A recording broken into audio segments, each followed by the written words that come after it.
Eh, bentar. Sebelum lo mikir ini cuma video receh soal logam mulia yang biasa nongol di iklan toko emas pinggir jalan, gue mau nanya satu hal dulu ke lo. Ini sebenarnya bahaya apa peluang sih? Karena sumpah ya, yang lagi kejadian sama perak sekarang tuh bukan naik biasa. Ini bukan naik dikit ntar turun lagi. Enggak, bro. Ini naiknya kayak orang habis ditelepon debt collector panik lari tapi sambil bawa koper duit. Dunia lagi ribut, tapi ributnya pelan-pelan. Enggak pakai sirin, enggak pakai breaking news tiap jam. Tiba-tiba aja harga perak lompat, investor gede pada gerak, dan orang-orang yang ngerti duit udah pindah posisi. Lo mungkin mikir, perak doang, kan biasanya yang rame emas. Nah, itu dia masalahnya. Justru karena semua orang fokus ke emas, perak ini naik tanpa banyak yang sadar. Harga globalnya melonjak gila-gilaan, grafiknya bukan lagi naik tangga tapi naik lift. Investor global panik tapi sambil senyum. Hedge fund, institusi gede, sampai investor retail luar negeri, duitnya ngalir ke perak kayak air bocor. Dan lu tahu yang paling bikin merinding apa? Mereka masuknya pas mayoritas orang masih mikir perak itu logam kelas 2. Logam murah, logam nanti aja. Sekarang gue tanya jujur, kok kita baru dengar sekarang?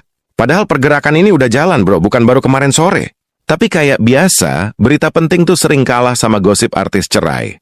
Dunia lagi nggak baik-baik aja.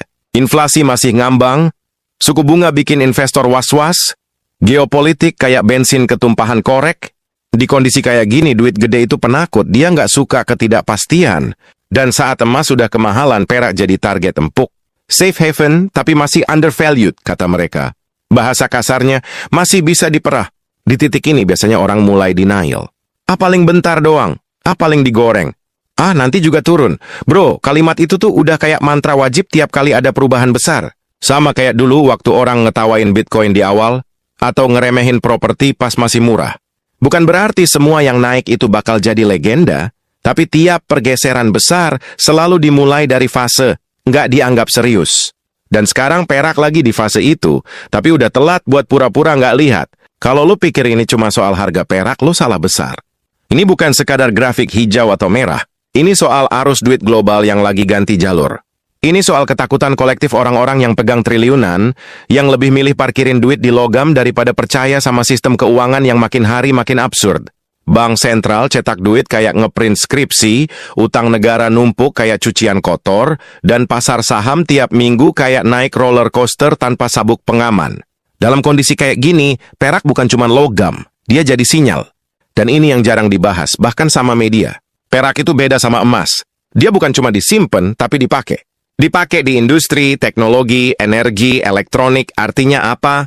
Begitu permintaan finansial naik, sementara permintaan industri jalan terus, tekanannya dobel. Supply-nya nggak segampang ngejar. Tambang perak itu kebanyakan hasil sampingan, bukan tambang utama. Jadi pas dunia tiba-tiba lapar perak, ya pasar ngos-ngosan, dan harga, ya lo lihat sendiri sekarang. Coba lo bayangin bro, investor gede udah positioning, negara-negara industri udah mikir stok, sementara mayoritas orang masih mikir perak itu cuma perhiasan emak-emak. Ketimpangannya kerasa banget. Yang punya akses info duluan udah siap. Yang telat dapat kabar masih nanya, emang kenapa sih perak? Dan disitulah biasanya jarak kaya sama awam makin lebar. Bukan karena pinter doang, tapi karena timing. Tahan dulu, jangan skip. Karena bagian ini justru yang paling penting. Gua nggak lagi nakut-nakutin, tapi gua juga nggak mau manis-manisin. Setiap kali ada pergerakan global kayak gini, selalu ada dua tipe orang. Yang sadar lebih awal, dan yang baru sadar, pas efeknya udah nyampe ke dapur rumah. Harga naik, biaya naik, barang ikut naik. Dan mereka baru bilang, lah kok bisa? Padahal sinyalnya udah nyala dari jauh. Pertanyaannya sekarang bukan perak bakal naik apa enggak. Pertanyaannya, siapa yang siap dan siapa yang cuma bakal jadi penonton sambil bilang, anjir, harusnya dulu. Karena apa yang lagi kejadian ini bukan cuma cerita global. Cepat atau lambat, ceritanya bakal nyentuh hidup lo juga.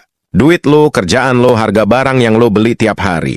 Dan di titik ini lo punya dua pilihan, tutup video ini dan nganggep ini cuma bacotan, atau lanjut karena yang bakal gua bahas habis ini itu nyambung langsung ke negara kita. Ke Indonesia. Dan percaya deh, posisinya nggak sesimpel yang lo kira.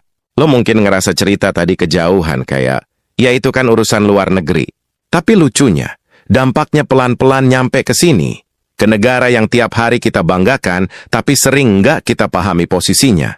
Indonesia negara besar, pasar gede, penduduk banyak, tapi urusan perak, kita ini lebih sering jadi pembeli, bukan pengendali. Kita ikut arus, bukan yang bikin gelombang. Dan ini bukan nyinyir, ini fakta yang jarang dibahas dengan jujur. Perak yang lagi diborong dunia itu sebagian besar datang dari rantai pasok global yang panjang. Indonesia, kita punya sumber daya iya. Tapi perannya lebih ke pinggiran, bukan pemain inti. Kita impor, kita konsumsi, kita pakai buat industri, tapi kontrol harga hampir nol. Begitu harga global naik, yang pertama kerasa itu bukan di laporan kementerian, tapi di level bawah. Industri kecil mulai ngeluh, biaya bahan naik, margin kepotong, tapi di sisi lain ada juga yang senyum-senyum. Yang punya akses, yang pegang stok, yang ngerti timing, yang kaya makin pede, yang awam makin bengong. Coba lo perhatiin pola klasiknya.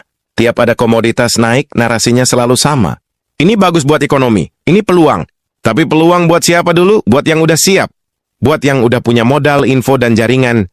Rakyat kebanyakan dapatnya apa? Harga naik, barang turunan ikut naik. Dan kalau ditanya, jawabannya sering muter. Katanya pasar global, katanya mekanisme, katanya nggak bisa dihindari. Ujung-ujungnya yang disuruh adaptasi ya kita lagi. Dan di titik ini biasanya orang mulai denial. Lebay, ini cuma perak. Indonesia kan kuat, pemerintah pasti ngatur. Bro, gua nggak bilang kita lemah, tapi gua juga nggak mau pura-pura buta. Literasi finansial kita masih sering kalah sama literasi gosip. Kita baru rame bahas sesuatu setelah viral. Setelah harganya naik tinggi, setelah media besar baru ngangkat. Padahal duit gede tuh nggak nunggu viral. Mereka masuk pas sepi, pas orang masih ketawa. Yang bikin nyesek itu bukan cuma soal harga, tapi soal posisi. Indonesia itu sering ada di tengah-tengah, cukup besar buat kena dampak global, tapi belum cukup kuat buat ngatur mainannya. Jadi kalau dunia panik dan pindahin duit ke perak, kita ikut kena imbas. Kalau harga naik, kita bayar lebih mahal. Kalau turun belum tentu kita kebagian untungnya. Ketimpangan ini halus, bro. Nggak kelihatan di permukaan, tapi kerasa di perut. Dan ini yang jarang dibahas, bahkan sama media. Perak itu bukan cuma soal investasi.